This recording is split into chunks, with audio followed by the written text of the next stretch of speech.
A woman walks 15 feet into her own backyard on a frozen January night. Her bare footprints mark the snow in a perfect straight line. And then they stop. Just stop. As if she was lifted from the earth by invisible hands. For 26 years her empty house keeps its secrets while a small mountain town tears itself apart searching for answers. This is the story of Patricia Keller, a 43-year-old records office worker who vanished from her locked home in Silverton, Colorado, leaving behind only impossible footprints in the snow and a mystery that would take DNA technology 2 decades to solve. Before we reveal how a single fabric fiber finally exposed the killer who hid in plain sight for over a quarter century, subscribe to Silent Evidence Reveal and hit that notification bell. We bring you the cold cases where science defeats time. Comment below if you believe all cold cases deserve reinvestigation.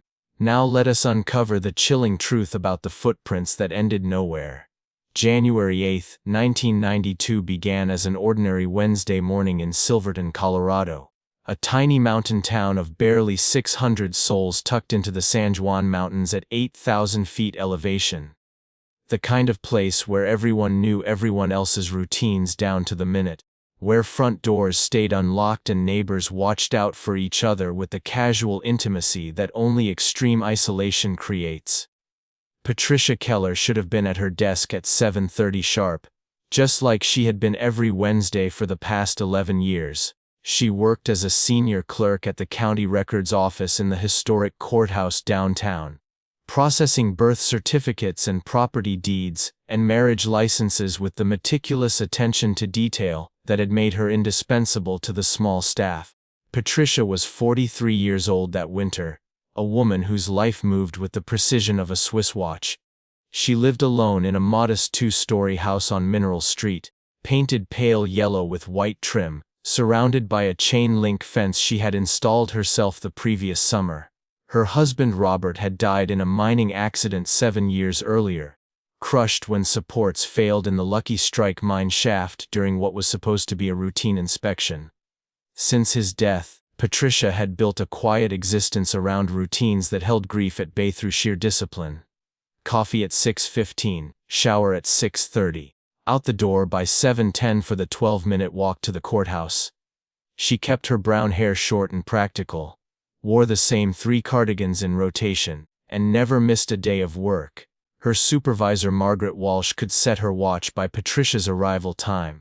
So when Patricia's desk chair sat empty at 8 o'clock that Wednesday morning, Margaret felt the first cold twist of worry in her stomach. By 8:30, when the phone lines started lighting up with confused citizens needing documents, Margaret tried calling Patricia's house. The phone rang 14 times before she hung up and tried again. And again. The silence on the other end felt wrong in a way Margaret could not name yet, like the moment before an avalanche when the mountain holds its breath. During her lunch break, Margaret drove to Patricia's house. The January cold had dropped to 8 degrees and the sky hung low and gray like a wool blanket. The yellow house looked peaceful, almost serene, with icicles hanging from the eaves like crystal teeth. Margaret knocked hard enough to make her knuckles ache, then tried the door. It swung open easily. Inside, everything appeared exactly as it should. Patricia's coffee mug sat washed and upturned on the dish rack. Her bed was made with hospital corners. The house smelled faintly of the lavender soap she ordered from a catalog out of Denver. But Patricia's winter coat still hung on the hook by the door. Her snow boots sat on the mat, crusted with salt stains from yesterday's walk home. Margaret stood in that tidy kitchen, surrounded by the mundane evidence of a life interrupted mid-sentence, and felt her throat close with an animal understanding that something terrible had happened. She called the police at 12:45. The Silverton Police Department consisted of Chief Douglas Thompson and 2 officers who split their time between minor traffic violations and breaking up disputes at the local saloon. Chief Thompson arrived within 10 minutes, his breath making clouds in Patricia's kitchen. He was 56 years old, a transplant from Wyoming who had taken the job thinking a mountain town would mean quiet winters and summer tourists. Thompson walked through the house with Margaret following, documenting everything with a notepad and growing unease. Patricia's purse sat on her dresser, wallet inside with $63 in cash untouched. Her car keys hung on a hook by the back door. In the bathroom, towels were folded. In the bedroom closet, her work clothes hung in a neat row, waiting for a woman who would never wear them again. It was Thompson who noticed the back door first. Not the front entrance where neighbors would see, but the door facing the alley where garbage trucks rumbled through on Thursday mornings. The door was not forced open, was not damaged in any way, but it was unlocked. Thompson crouched down, his knees cracking, and studied the frame, the threshold. Then he opened it and stepped into the backyard. The snow lay undisturbed except for a single set of footprints. Bare footprints or prints made by thin-soled slippers. They led from the back door toward the fence in a straight line, 15 feet into the yard. And then they stopped, just stopped, as if Patricia Keller had walked into her backyard and vanished into the frozen air itself. Thompson stood there staring at those impossible footprints, feeling his heart rate accelerate with the understanding that he was looking at something that made no sense. The prints were evenly spaced, showing no signs of running or being forced. The depth was consistent, suggesting normal walking pace. The final print, the one where the trail simply ended, was no deeper than the others, no indication of stopping abruptly, no scuff marks suggesting struggle. And around that final footprint, 30 feet of unmarked snow stretched in every direction. No other tracks, no drag marks, no sign that anyone or anything had been there except Patricia herself, walking calmly into impossibility. By 4 o'clock that Wednesday afternoon, word had spread through Silverton like smoke through a mine shaft. Patricia Keller was missing. The woman who everyone knew, who had processed their important documents, who had lost her husband in the Lucky Strike collapse and kept working through grief with dignity that made people avert their eyes in respect, had simply disappeared from her locked house. Chief Thompson organized a search party before sunset, knowing that in these mountains in this cold, every hour mattered like oxygen to a drowning man. 37 volunteers gathered at the courthouse parking lot as the temperature dropped toward zero. They came in work boots and hunting jackets, carrying flashlights and thermoses of coffee, their faces grim with the knowledge that they were probably looking for a body rather than a survivor.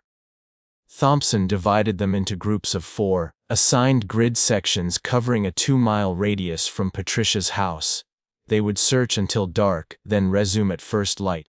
Margaret Walsh joined one team despite Thompson's suggestion that she go home. She could not explain why she needed to be out there, only that sitting still felt like abandonment. The search teams moved through Silverton's narrow streets and into the surrounding forest where ponderosa pines stood like silent witnesses. They checked abandoned mine entrances, searched creek beds where water ran black and cold under shelf ice, called Patricia's name until their voices went hoarse. One group found a scarf frozen into snow near the elementary school, but Margaret identified it immediately as belonging to someone else. Another team discovered tracks near the old railroad depot, but they led only to a fox den. As twilight bled into full dark and the temperature plummeted to -2, Thompson called off the search with a heavy heart. That night he sat in Patricia's kitchen with Officer Frank Hamilton, both men nursing cold coffee and trying to make sense of evidence that was not evidence. Hamilton was 28, still young enough to believe police work meant clear answers. He kept circling back to the footprints in the snow, the ones that simply ended. Thompson had photographed them from every angle before wind erased them entirely. They were Patricia's size, made by bare feet or thin slippers, pressed into 4 inches of powder that had fallen 2 days earlier. Hamilton suggested theories that Thompson shot down one by one. Someone could have carried her from that point, Hamilton offered. But Thompson pointed out that any person carrying a 130-pound woman through deep snow would have left tracks twice as deep, or drag marks, or some sign of transfer. Could she have been lifted into a vehicle? But there was no alley access, no tire tracks, and the fence stood 6 feet high with no gate. It was as if Patricia Keller had walked 15 feet into her backyard and been plucked from the earth by invisible hands. By the 3rd day, the investigation had expanded beyond Silverton's capability. The Colorado Bureau of Investigation sent 2 agents who took over with efficient detachment. They interviewed Margaret Walsh for 3 hours, asking about Patricia's routine, her relationships, her state of mind. They questioned the neighbors on Mineral Street, all 6 households within shouting distance of the yellow house. An elderly couple named the Andersons reported hearing nothing unusual that night. A young family with 3 children had been away visiting relatives in Durango. The others offered the same story. A quiet night, no screams, no sounds of struggle, nothing to suggest that a woman was being erased from existence just yards away. The agents processed Patricia's house like an archaeological site, dusting for fingerprints that revealed only Patricia's own and Margaret's from that first afternoon. They photographed every room, bagged potential evidence. They found nothing that suggested foul play and nothing that suggested Patricia had planned to leave. Her toothbrush was still wet in the bathroom. A library book lay open on her nightstand, bookmarked at page 73 of a romance novel she would never finish. On the 4th day, the CBI agents discovered something they had missed during initial sweeps. In the basement, tucked behind the old furnace where shadows pooled thick, they found a window. It was small, the kind builders installed for ventilation rather than entry, measuring barely 2 feet across. The window was unlatched from the inside, not broken, not forced, simply unlocked, as if someone had opened it deliberately. Agent Michael Stewart crouched in front of that window for 20 minutes, his flashlight beam cutting through dust. The window opened onto a narrow well that dropped 5 feet below ground level, accessible only by crawling through a space so tight it would make a claustrophobic person weep.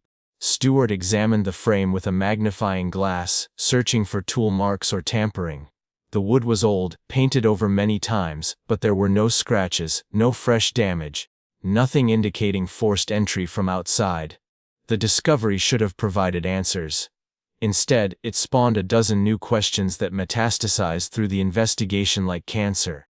If someone had entered through that basement window, they would have needed to know it existed, would have had to navigate the well in complete darkness, would have had to be small enough to squeeze through an opening that Stewart himself could not fit through without removing his jacket. And if they had come in through the basement, how had they convinced Patricia to walk barefoot into her backyard in the middle of a January night when the temperature hovered near 0? There were no signs of struggle in the house, no overturned furniture or broken glass, nothing to suggest she had been dragged or forced. The evidence pointed in 2 directions simultaneously, toward an intruder who had entered impossibly and toward a woman who had walked willingly to her own vanishing. By March of 1992, the investigation into Patricia Keller's disappearance had become a file cabinet in the corner of Chief Thompson's office. The CBI agents had returned to Denver after 6 weeks of intensive work, leaving behind a case summary that ran to 83 pages, and concluded with the bureaucratic phrase that the investigation remained open pending new evidence. Thompson understood what that phrase really meant. They had done everything they could with the technology and resources available in 1992. Patricia Keller would join the ranks of the disappeared, the ones who haunted filing systems and family memories but never received closure. Physical searches had ceased after the first month, when it became clear Patricia was not lying injured somewhere in the surrounding forest. The San Juan Mountains stretched for hundreds of miles in every direction, cut through with abandoned mine shafts and ravines where a person could vanish as completely as smoke. Search and rescue teams had covered a 10-mile radius using tracking dogs that lost the scent at Patricia's back fence and never picked it up again. Margaret Walsh refused to accept the investigation's slow death. She took vacation days to drive to Denver and sit in the CBI office, politely demanding updates from agents who had other cases demanding attention. She called the Silverton police station every Monday morning to ask if there had been developments. She organized fundraisers, selling baked goods to raise money for a reward fund that eventually grew to $12,000. In May, Margaret convinced the town council to approve a memorial bench in the small park near the courthouse. A simple wooden structure with a brass plaque that read, "In memory of Patricia Keller, 1949 to 1992, forever in our hearts. The question mark of that end date haunted everyone who read it. The way it assumed death without confirmation. By the first anniversary of Patricia's disappearance in January 1993, the case had achieved a terrible equilibrium. The rumors that had swirled around three local men, Kenneth Fraser, Father James Murphy, and David Wilson, had faded into background noise. None of them charged. None of them exonerated. All of them living under permanent clouds of suspicion. Chief Thompson organized a small vigil on January 8, 1993. 32 people came, a fraction of the crowd that had attended the memorial dedication. Thompson noticed attendance represented mostly older residents. The younger families who had moved to town recently had no connection to Patricia's disappearance, regarded it as tragic but abstract. The case was officially transferred to cold case status in March of 1994. Thompson kept a copy of the main file in his office, and would sometimes take it out late at night, reading through witness statements as if repetition might reveal some detail he had missed. It never did. The years moved over Silverton like weather, eroding the sharp edges of Patricia Keller's disappearance until it became part of the town's foundation. By 2005, 13 years after Patricia had vanished, the yellow house on Mineral Street had changed hands 3 times. The chain-link fence she had installed remained, now rusted and sagging. New owners had painted the exterior pale blue, erasing Patricia's presence from the visual record. Margaret Walsh was 59 years old in 2005, still working at the county records office though she had cut her hours to part-time. She no longer organized vigils or called police for updates. But she thought about Patricia every single day in the small ways that grief becomes habitual. Chief Thompson retired in 2002, moving to Arizona with his wife. His replacement was a younger woman named Sarah Mitchell, who had transferred from Grand Junction. Mitchell was professional and competent, but she had no personal connection to the case. To her, Patricia Keller was a name on a form, a tragedy that belonged to the previous generation. The town itself had changed. Population had grown to nearly 2,000 as Silverton became a destination for tourists and retirees. New businesses opened. The memorial bench in the park had weathered to soft gray, the brass plaque tarnished and barely legible. Margaret had stopped polishing it years ago when she realized preservation was a losing battle against time. Patricia Keller was becoming mythology, a cautionary tale that lost specificity with each retelling. The woman who disappeared. The unsolved mystery. A story compressed into a single sentence that younger residents barely remembered. The call came to Chief Sarah Mitchell's office on a Tuesday morning in April of 2018, 26 years after Patricia Keller had walked into her backyard and disappeared. Detective Ryan Campbell from the Colorado Bureau of Investigation spoke carefully on the phone. His words measured, asking Mitchell if she remembered the Keller case from 1992. Mitchell pulled the file from the cold case cabinet where it had lived untouched for 2 decades, the manila folder soft with age and smelling faintly of mildew. Campbell explained that the CBI had been conducting systematic review of cold cases from the 80s and 90s, cases that predated widespread use of DNA analysis and modern forensic techniques. They had been pulling evidence from storage facilities across the state, re-examining items that had been collected but never fully analyzed due to technological limitations of that era. In Patricia Keller's case, original investigators had bagged several pieces of potential evidence, including fibers found on the basement window frame, and a section of fabric caught on a nail protruding from Patricia's back fence. That fabric had been noted in the original report but dismissed as likely belonging to a neighborhood dog or passing maintenance worker. Just a scrap of dark cloth measuring 3 inches by 2 inches, too small and generic to generate leads in an era before DNA databases. The fabric had sat in an evidence locker in Denver for 26 years, stored in a paper bag that had yellowed and become brittle. When the forensic team extracted it for reanalysis in February 2018, they found that despite passage of time, biological material remained embedded in the weave. Skin cells invisible to the naked eye but preserved in the cloth's fibers like fossils in rock. The lab had extracted DNA using techniques that would have seemed like science fiction to investigators who first bagged the evidence.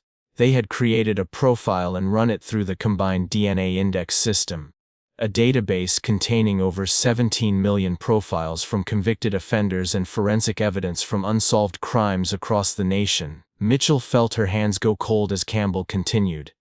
The DNA profile from the fabric had generated a hit, not a perfect match but a familial one, indicating close biological relationship between the person who left skin cells on that fence and someone whose DNA was already in the system. Campbell drove to Silverton that afternoon, bringing analyst Jessica Torres, who carried a laptop and thick documentation folder. They sat in Mitchell's office with the door closed, afternoon sun slanting through Venetian blinds. The skin cells on the fabric belonged to a male Caucasian, likely between 30 and 50 years old when deposited. The familial match in the database belonged to a man named Brandon Thomas, arrested in 2014 for domestic assault in Grand Junction. Brandon was 47 years old, worked construction, had no connection to Silverton that anyone could identify.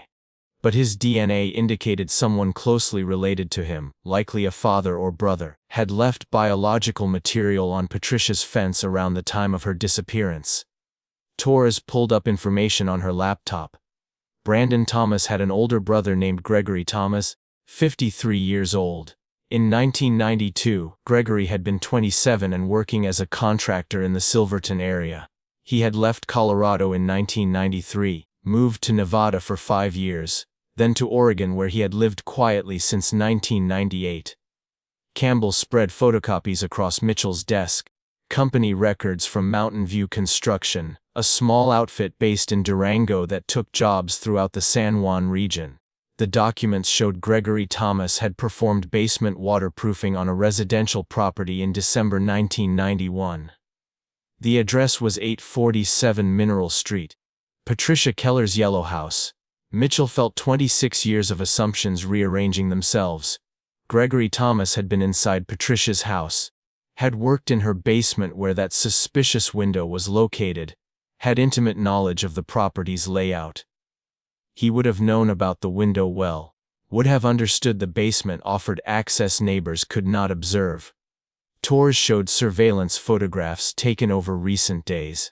Gregory Thomas looked older than his 53 years, stooped and thin, driving a 15-year-old pickup truck to and from work in Portland, Oregon.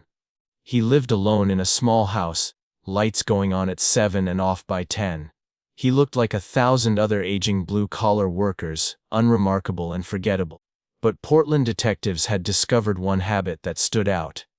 Every year on January 8th, Thomas took the day off work and spent it alone at his house with curtains drawn, not answering door or phone. He had been taking January 8th off for the past 20 years, always requesting it months in advance.